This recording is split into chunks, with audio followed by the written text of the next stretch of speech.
History of the World by J. M. Roberts. Book 5 The Making of the European Age. Chapter 2 Authority and its Challengers. Historians have argued lengthily about what the so called English Revolution expressed. Clearly, religion played a big part in it. Extreme Protestantism was given a chance to have an influence on the national life. It was never again to have. This earned it the deep dislike of Anglicans and made political England anti clerical for centuries. It was not without cause that one classic English historian of the struggle has spoken of the Puritan Revolution. But religion no more exhausts the meaning of these years than does the constitutional quarrel. Others have sought a class struggle in the Civil War. Of the interested motives of many of those engaged, there can be no doubt, but it does not fit any clear general pattern. Still, others have seen a struggle between a swollen court, a governmental nexus of bureaucrats, courtiers, and politicians, all linked to the system by financial dependence on it, and country, the local notables who paid for this. But localities often divided. It was one of the tragedies of the Civil War that even families could be split by it. It remains easier to be clear about the results of the English Revolution than about its origin or meaning. Most continental countries were appalled by the trial and execution of Charles I, but they had their own bloody troubles. A period of conscious assertion of royal power in France by Cardinal Richelieu not only reduced the privileges of the Huguenots but had installed royal officials in the provinces as the direct representatives of royal power. These were the intendants. Administrative reform was an aggravation of the almost continuous suffering of the French people in 1630s and 1640s. In the still overwhelmingly agricultural economy of France, Richelieu's measures were bound to hurt the poor most. Taxes on peasant doubled and sometimes trebled in few years. An eruption of popular rebellion, mercilessly repressed, was the result. Some parts of France, moreover, were devastated by the campaigns of the last phase of the great struggle for Germany and Central Europe, called the Thirty Years' War, the phase in which it became a Bourbon Habsburg conflict. Lorraine, Burgundy, and much of eastern France were reduced to ruins, the population of some areas declining by a quarter or a third. The claim that the French monarchy sought to impose new and unconstitutional taxation finally denoted political crises under Richelieu's successors. The role of defender of the traditional constitution was taken up by special interests, notably the Parliament of Paris, the corporation of lawyers who sat in and could plead before the first law court of the kingdom. In 1648, they led an insurrection in Paris, soon named the Fronde. A compromise settlement was followed after an uneasy interval by a second, much more dangerous Fronde, led this time by great noblemen.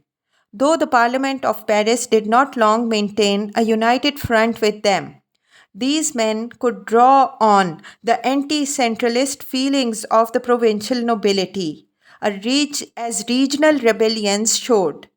Yet the crown survived, and so did the intendants. In 1660, the absolute monarchy of France was still essentially intact. In Spain, too, taxation provoked troubles. An attempt by a minister to overcome the provincialism inherent in the formerly federal structure of the Spanish state led to revolt in Portugal, which had been absorbed into Spain with promises of respect for her liberties from Philip II. Among the Basques and in Catalonia, the last was to take 12 years to suppress. There was also a revolt in 1647 in the Spanish kingdom of Naples. In all these instances of civic turbulence, demands for money provoked resistance. In the financial sense, then the Renaissance state was far from successful. The appearance of standing armies in most states in the 17th century did not mark only a military revolution. War was a great devourer of taxes. Yet the burdens of taxation laid on Frenchmen seem far greater than those laid on Englishmen. Why then did the French monarchy appear to suffer less from the crisis?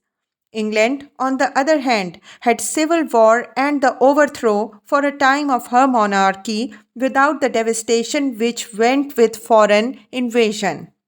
Nor were her occasional riots over high prices to be compared with the appalling bloodshed of the peasant risings of 17th century France. In England, too, there was a specific challenge to authority from religious dissent.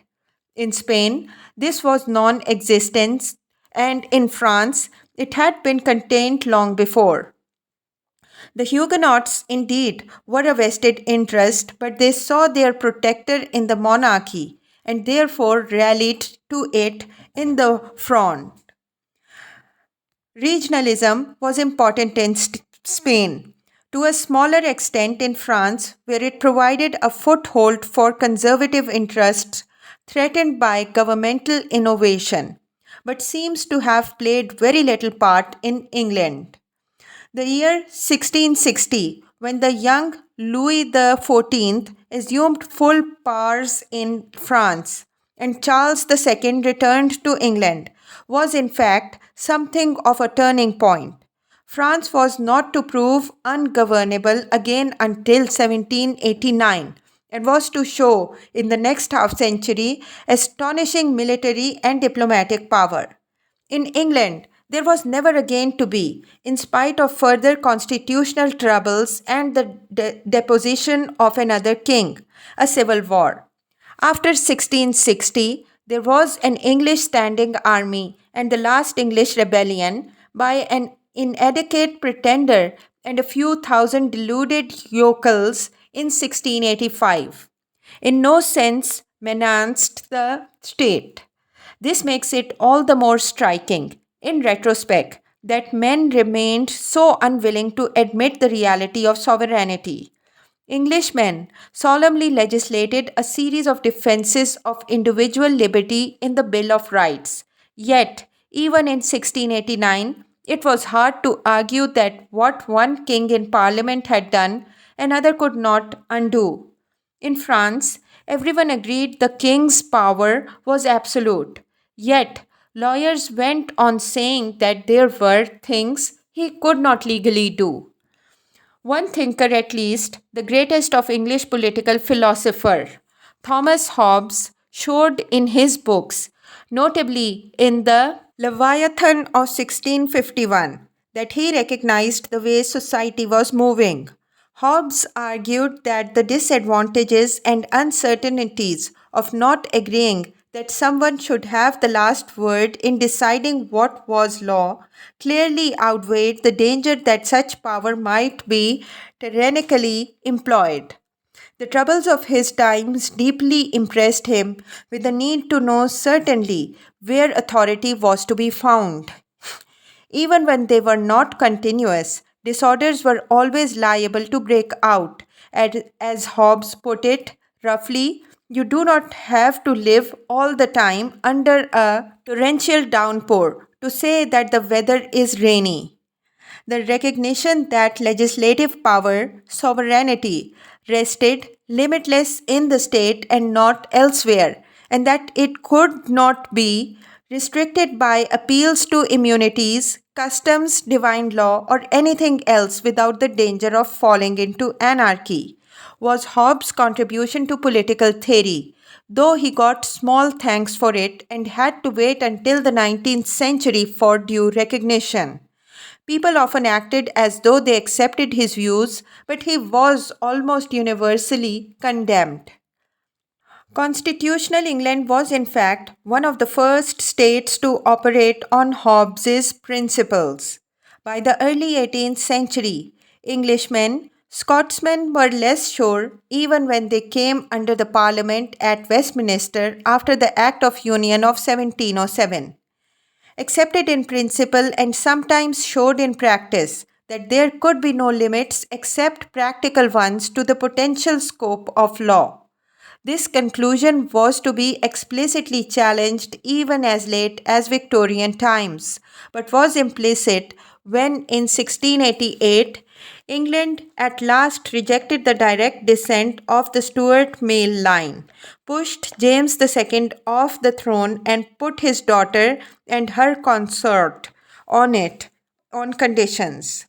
Already, one of the indexes of the strengthening of Parliament had been the growth for a century or more of the need for the Crown to manage Parliament. With the creation of a contractual monarchy, England at last broke with her ancient regime and began to function as a constitutional state. Effectively centralized power was shared. Its major component lay with the House of Commons, which represented the dominant social interest, the landowning classes. The king still kept important powers of his own, but his advisers, it soon became clear, must possess the confidence of the House of Commons. The legislative sovereign, the crown in parliament, could do anything by statute. No such immunity as still protected privilege in continental countries existed, nor anybody which could hope to become a rival to the parliament. The English answer to the danger posed by such a concentration of authority was to secure by revolution, if necessary, that the authority should only act in accordance with the wishes of the most important elements in the society. The year 1688 gave England a Dutch king, Queen Mary's husband, William III, to whom the major importance of the glorious revolution of that year was that England could be mobilized against France, now threatening the independence of the United Provinces. There were too many complicated interests at work in them for the Anglo French wars, which followed, to be interpreted in merely constitutional or ideological terms.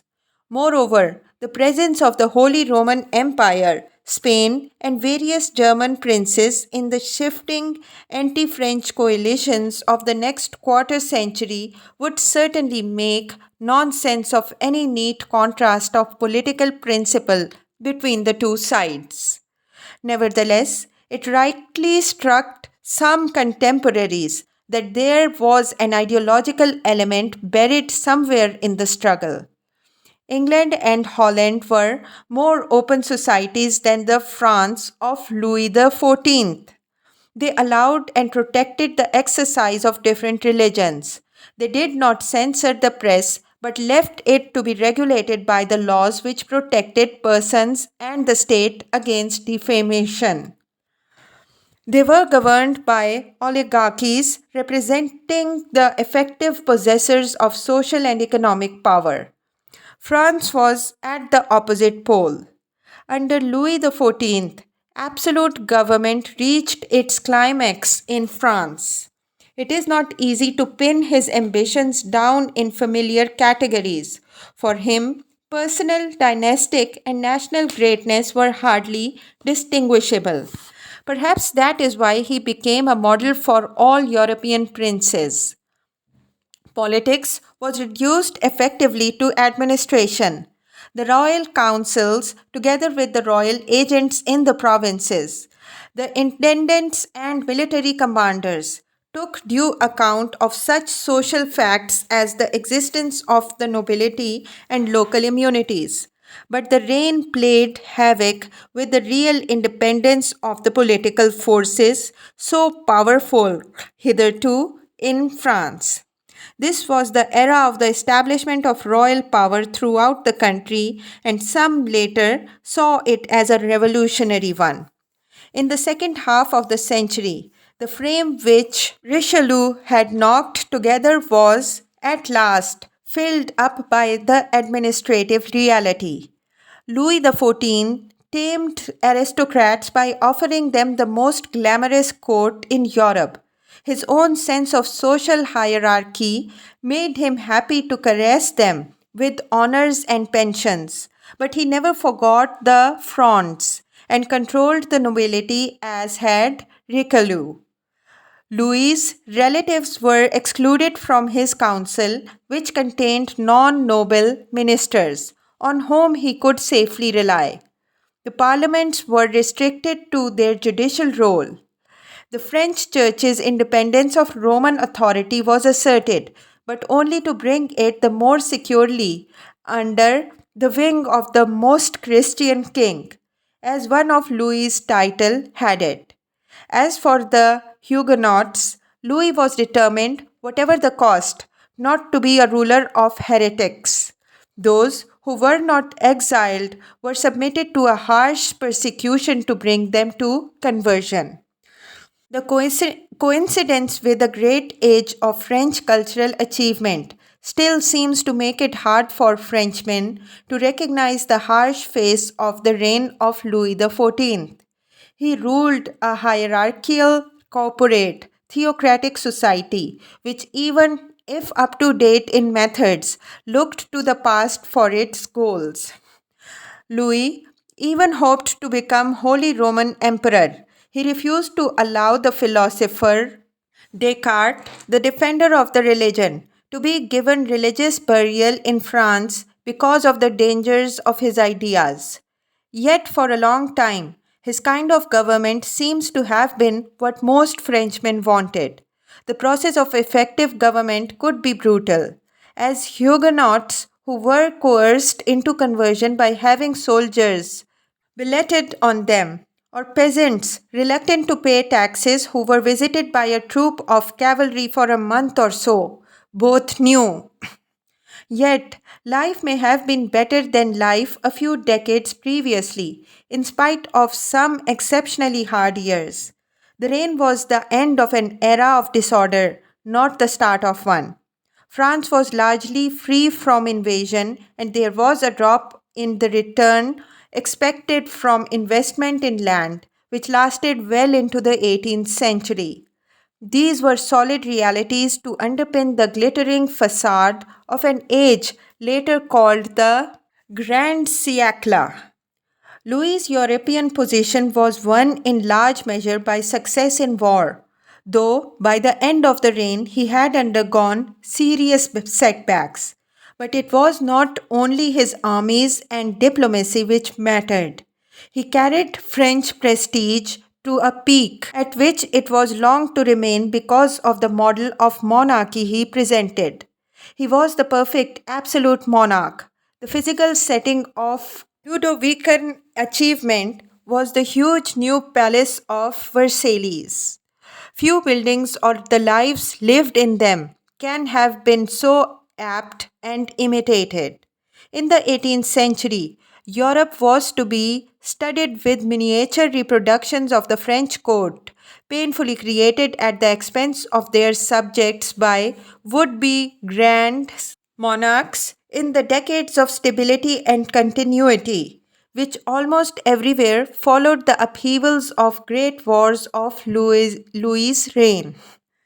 There were between 1715 and 1740 no important international tensions to provoke internal change in states, nor were there great ideological divisions such as those of the 17th century, nor rapid economic and social development with their consequential strain.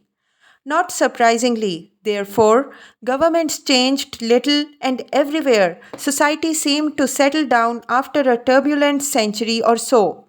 Apart from the Great Britain, the United Provinces, the cantons of Switzerland, and the fossil republics of Italy, absolute monarchy was the dominant state form. It remained so for most of the 18th century, sometimes in a style which came to be called enlightened despotism, a slippery term, which neither has nor ever had a clear meaning any more than terms like right or left have today. What it indicates is that from about 1750, the wish to carry out practical reforms led some rulers to innovations which seemed to be influenced by the advanced thought of the day. Such innovations, when effective, were imposed nonetheless by the machinery of absolute monarchical power. If sometimes humanitarian, the policies of enlightened despots were not necessarily politically liberal.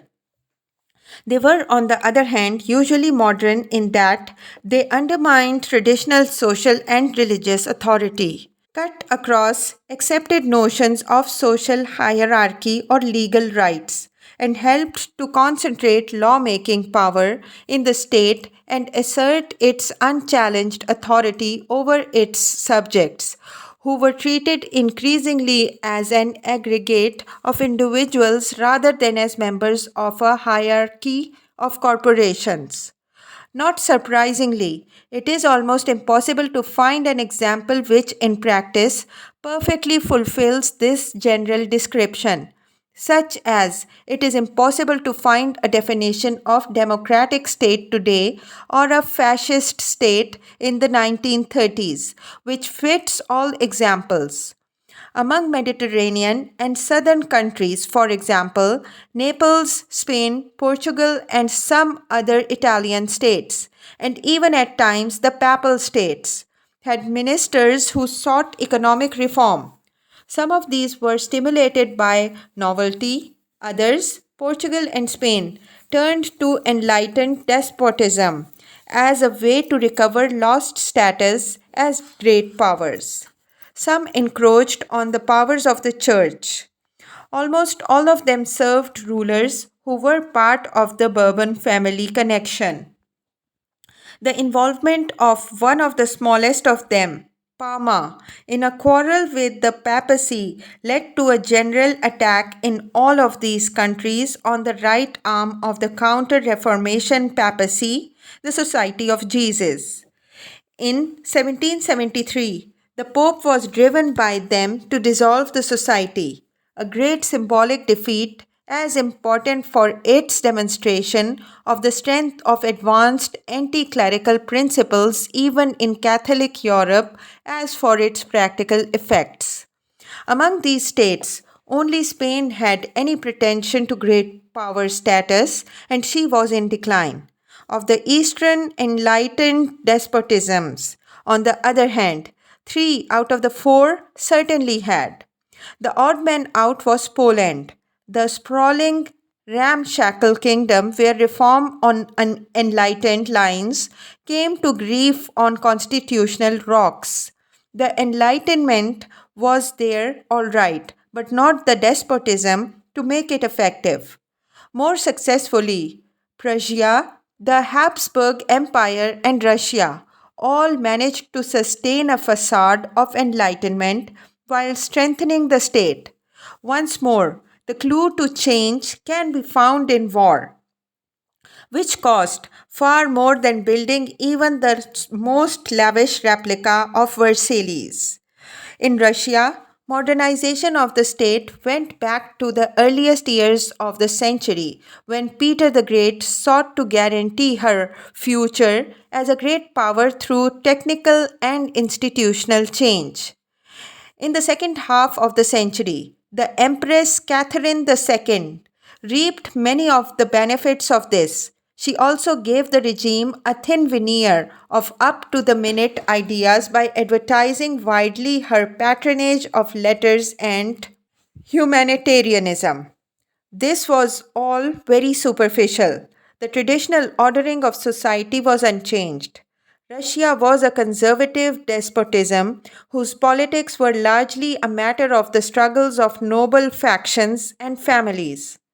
Nor did Enlightenment much change things in Prussia, where there was a well established tradition of efficient, centralized economical administration, embodying much of what reformers sought elsewhere. Prussia already enjoyed religious toleration, and the Hohenzollern monarchy ruled a strongly traditional society virtually unchanged in the 18th century. The Prussian king was obliged to recognize, and willingly did so, that his power rested on the acquiescence of his nobles, and he carefully preserved their legal and social privilege. Frederick II remained convinced that only noblemen should be given commissioned rank in his army, and at the end of his reign, there were more serfs in Prussian territory than there had been at the beginning. Competition with Prussia was a decisive stimulus to reform in the Habsburg dominions. There were great obstacles in the way. The dynasty's territories were very diverse in nationality, language, institution. The emperor was King of Hungary, Duke of Milan, Archduke of Austria, to name only a few of his many titles. Centralization and greater administrative uniformity were essential if this variegated empire was to exercise its due weight in European affairs. Another problem was that, like the Bourbon states, but unlike Russia or Prussia, the Habsburg Empire was overwhelmingly Roman Catholic. Everywhere the power of the church was deeply entrenched. The Habsburg lands included most of those outside Spain, where the Counter Reformation had been most successful. The church also owned huge properties. It was everywhere protected by tradition, canon law, and papal policy, and it had a monopoly of education. Finally, the Habsburgs provided almost without interruption during these centuries the successive occupants of the throne of the Holy Roman Empire. In consequence, they had special responsibilities in Germany. This background was always likely to give modernization in Habsburg dominions an enlightened color. Everywhere, practical reforms seemed to conflict with entrenched social power or the church.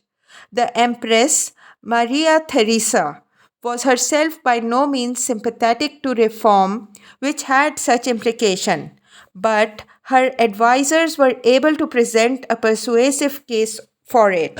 When, after the 1740s, it became clear that the Habsburg monarchy would have to struggle for supremacy with Prussia. Once the road to fiscal and consequently administrative reform had been entered upon, it was in the end bound to lead to conflict between church and state. This came to a climax in the reign of Maria Theresa's son and successor, Joseph II, a man who did not share the pieties of his mother and who was alleged to have advanced views. His reforms became specially associated with measures of secularization. Monasteries lost their property, religious appointments were interfered with, the right of sanctuary was removed, and education was taken out of the hands of clergy. So far as it went, this awoke angry opposition, but mattered less than the fact that by 1790, Joseph has antagonized to the point of open defiance the nobles of Brabant, Hungary, and Bohemia.